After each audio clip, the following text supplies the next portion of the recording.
بسم اللہ الرحمن الرحیم۔ السلام علیکم ورحمۃ اللہ وبرکاتہ۔ معزز ناظرین، امید کرتا ہوں آپ حضرات سب خیریت سے ہوں گے۔ تو ناظرین، ایسا ہے کہ آج کا ہمارا ٹاپک جو صحت کے لیے، آپ کو پتہ ہے کہ فولاد کی کتنی سخت ضرورت ہوتی ہے انسان کو۔ اگر یہ نہ ہو تو ظاہری بات ہے کہ انسان بہت ساری بیماریوں کا شکار ہو جاتا ہے۔ تو آپ یہ بھی جانتے ہیں کہ فولاد جو ہے وہ جسم میں انتہائی یعنی تیزی اور طاقت جو ہے اس کو پیدا کرنے والا ہے، اور خون کو سرخ اور دماغ کو چست بناتا ہے۔ انسانی جسم میں فولاد کا کام یہ ہے کہ وہ خون میں سرخی پیدا کرے۔ دوسرے الفاظ میں خون کے بے رنگ رقیق مادے اس میں سرخ ذرات اتنی تعداد میں پیدا کرے کہ خود خون نظر آنے لگے۔ یہی وجہ ہے کہ جس شخص کے جسم میں فولاد کی کمی ہوتی ہے اس کا رنگ زرد پڑ جاتا ہے اور اس کے سارے جسم پر زردی چھا جاتی ہے، اور وہ خود کو تھکا تھکا محسوس کرتا ہے اور اس میں زندگی کی سختیاں جھیلنے کی ہمت نہیں ہوتی۔ کسی شخص کا خود کو تھکا تھکا محسوس کرنے کے اور بھی اسباب ہو سکتے ہیں، لیکن سب سے بڑا سبب یہی ہے کہ اس میں اچھے اور سارے خون کی کمی ہو جائے، جس کی وجہ سے اس کے دوسرے اعضاء کی فعالیت بھی جو ہے وہ دن بدن خراب ہوتی جاتی ہے۔ تو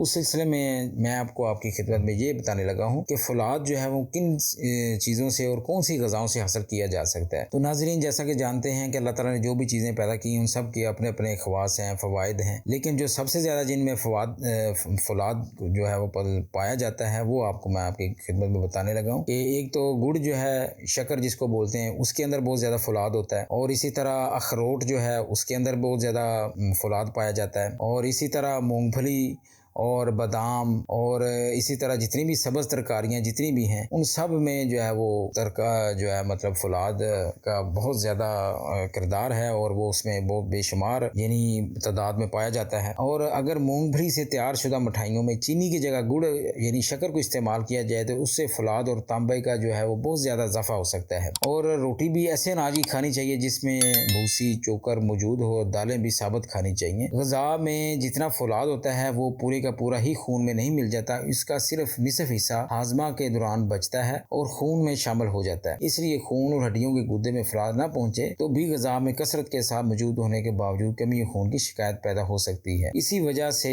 غذا میں فولاد کی موجودگی اتنی اہمیت نہیں رکھتی جتنا اس کا خون میں جذب ہونا۔ تو ناظرین، یہ آج کی ہماری جو ہے نا فولاد کے اوپر بہترین ماشاءاللہ ویڈیو ہے۔ امید کرتا ہوں آپ کو یہ ضرور پسند آئے گی، اور اگر پسند آئے تو برائے کرم اس کو شیئر بھی کیجیے، اور اگر آپ ہمارے اس چینل پر نئے ہیں تو برائے کرم اس چینل کو بھی سبسکرائب کریں تاکہ ہماری ہر نئی آنے والی انفارمیٹیو ویڈیو آپ تک بر وقت پہنچ سکے۔ تو ناظرین، جیسا کہ آپ جانتے ہیں کہ اگر کوئی ایسا مسئلہ کسی بھی مریض کو یا کسی کے اندر پایا جائے تو ہمارا اکسیر فولاد کورس جو ہے وہ آپ مطلب منگوا سکتے ہیں ہمارے دیے گئے ڈسکرپشن کے نمبر میں۔ تو اس میں پھر یہ ہوگا کہ تقریباً 1 سے 2 ماہ تک آپ نے کم از کم وہ نسخہ استعمال کرنا ہے، اور انشاءاللہ تعالیٰ آپ خود دیکھیں گے کہ ماشاءاللہ جو صحت ہے وہ دن بدن بہترین سے بہترین ہو رہی ہے۔ اس نسخے کے اندر بے شمار جو مطلب مرکبات ہیں الحمدللہ ہم نے وہ اس میں جمع کر کے اس کو تیار کیا ہے، اور سال کی محنت سے الحمدللہ اس نسخے کو جو ہے نا ارینج کیا ہے۔ تو اگر آپ اس کو منگوانا چاہیں تو ہمارے اس چینل کے لنک میں دیے گئے نمبر پر اپنے واٹس ایپ پر رابطہ کر کے آپ اپنا نام اور مکمل ایڈریس